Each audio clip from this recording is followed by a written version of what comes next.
A construção do templo, uma negociação com Deus e uma súplica não atendida. Olá, eu sou a Solange Lima, esse é o Estudo das Escrituras e hoje iniciamos um novo livro, o livro de 2 Crônicas. Essas são as leituras de hoje. 2 Crônicas, seja bem-vindo. É a sequência de 1 Crônicas que encerramos ontem com a morte do rei Davi e 2 Crônicas foca mais precisamente na construção do templo e também, obviamente, segue falando da dinastia de Davi. Tanto o 1 quanto o 2 Crônicas é focado na dinastia de Davi. Isso porque vem falando do povo de Judá que ficou cativo por 70 anos na Babilônia e agora eles voltaram, vão reconstruir tudo e então o livro de Crônicas é focado em lembrar a esse povo toda a história, a dinastia de Davi, a promessa de Deus sobre o trono perpétuo de Davi. E em 2 Crônicas vai focar no reinado de Salomão, mais precisamente na construção do templo. Uma das primeiras coisas que Salomão faz é começar essa preparação para a construção do templo, mas havia ali uma situação. A tenda da aliança, lembra da tenda da aliança que Moisés ergueu, onde ficava a arca, onde ficava ali a presença do Senhor? Essa tenda estava em outro lugar. Davi havia trazido a arca da aliança para Jerusalém, colocado em algum lugar ali, mas não na tenda que Moisés havia erguido. Salomão mandou buscar essa tenda. Mas assim como Davi, Salomão, também sabia de suas limitações, da sua juventude e do que ele tinha nas mãos para resolver, para cuidar, para tratar. Era toda uma nação gigantesca, o povo de Israel, o povo de Deus. E então ele faz aquela famosa oração onde pede sabedoria ao Senhor. A história propriamente de Salomão, do que ele viveu, está no livro de Reis. O cronista não vai focar na história de Salomão. O foco dele, repetindo, é a construção do templo, é este reinado, é a dinastia de Davi. Davi havia deixado alianças com governos, com pessoas, conselheiros, tudo pronto para Salomão erguer o templo. Então, ele lembra disso e faz uso disso. Hirão, um rei que tinha já alianças com Davi, Salomão mandou pedir ajuda a ele, para que ele mandasse mão de obra, para que ele mandasse madeiras. Fecharam um acordo. Salomão ofereceu em troca alimento para o povo lá de Hirão, para os trabalhadores. Eles fecharam esse acordo e assim Salomão foi tremendamente abençoado. O texto diz que Hirão reconheceu que o Senhor estava com Salomão, glorificou ao Deus de Israel, porque disse que Deus deu a Davi um filho abençoado e que andava na presença do Senhor e se comprometeu a ajudar Salomão. E escolheu o seu melhor, o mais bem dotado, o mais sábio, o mais bem instruído, trabalhador, que sabia lidar com várias coisas. Salomão pediu alguém que cuidasse de obras, de tecidos,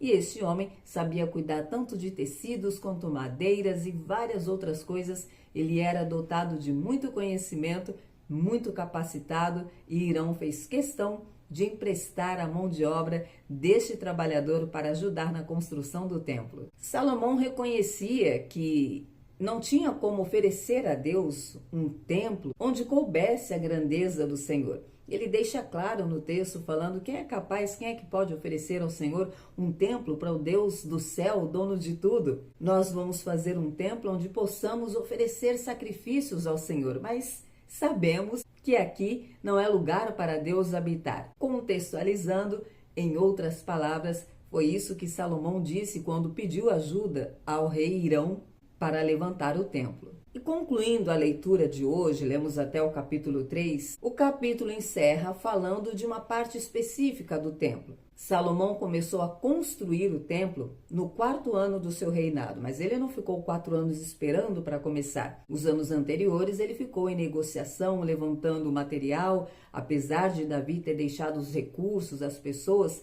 Ele precisou de mais ajuda, tanto que quando ele faz a negociação com o rei Hirão, ele fala das pessoas que Davi já havia separado, mas diz que vai precisar de ajuda e diz que os trabalhadores dele Esses que Davi já havia separado iriam trabalhar juntos com os trabalhadores que o rei Hirão iria emprestar para Salomão. Então, no capítulo 2, vem falando de partes do templo, de como foi preparado, como foi erguido, e termina falando de 2 colunas. E tem um significado essas colunas, tem nomes: Jaquim e Boaz. O texto diz que levantou-se 2 colunas diante do templo, uma à direita e outra à esquerda. Essas colunas ficavam viradas para frente. À direita estava a coluna chamada Jaquim, que significa ele estabelecerá. E à esquerda estava a coluna chamada Boaz, que significa nele está a força. Era uma forma de mostrar o consolo de Deus, a segurança de Deus e de apontar para o Messias.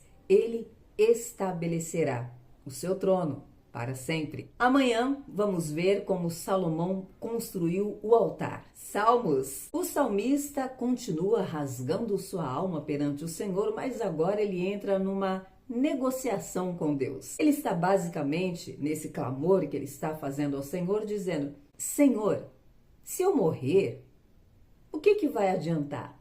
Lá onde os mortos estão, não tem como clamar ao Senhor, não tem como falar das tuas maravilhas, dos teus grandes feitos.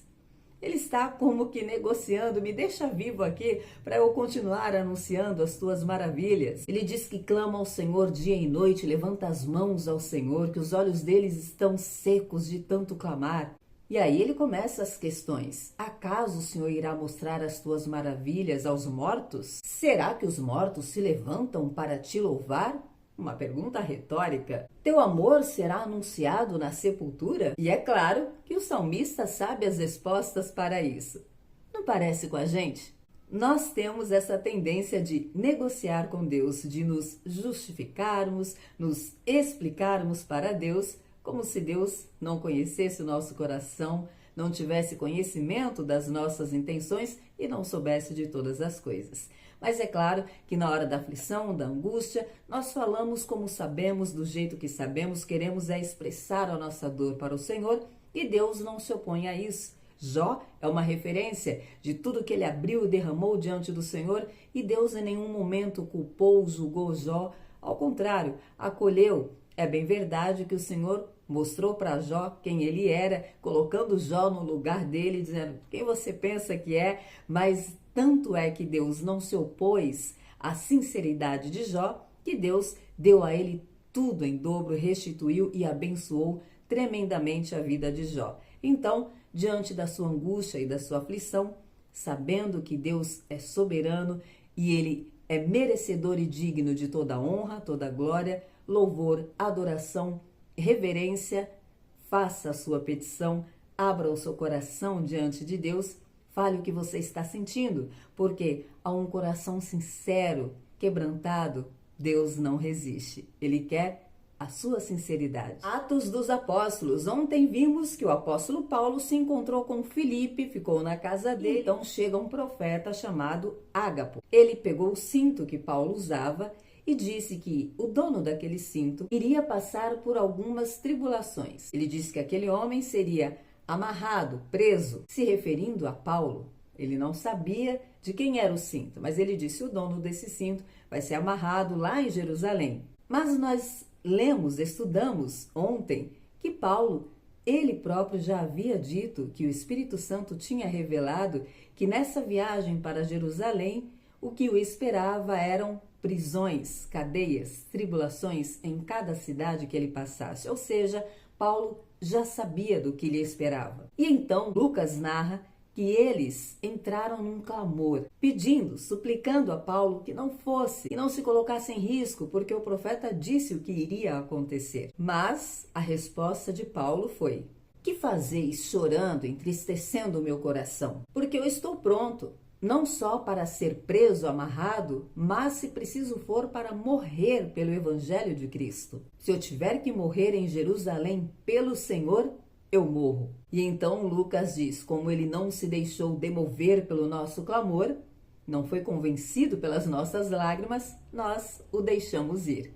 E ele foi. Chegando em Jerusalém, a fama chegou antes dele. Os irmãos o receberam alegremente. Ele relatou tudo o que Deus vinha fazendo, como ele veio pregando para os gentios, as vidas que foram sendo salvas. Mas aí Paulo é avisado de que chegou lá o conhecimento de que muitos judeus foram convertidos ao evangelho, mas que era sabido que Paulo estava convencendo os judeus a abandonar a lei de Moisés, em razão da circuncisão, porque o contexto é que alguns judeus convertidos estavam querendo incutir na mente dos gentios que eles tinham que ser circuncidados para ser salvo. E Paulo explicava que a salvação vinha por meio de Jesus, por intermédio de Jesus. Então os irmãos alertaram Paulo: como vamos fazer diante disso? Estão dizendo que você está convencendo os judeus de se afastarem da lei de Moisés. E aí usaram uma tática, aconselharam Paulo e ele ouviu. Disseram para que Paulo raspasse sua cabeça, demonstrasse que ele seguia a lei, que ele não estava contra a lei.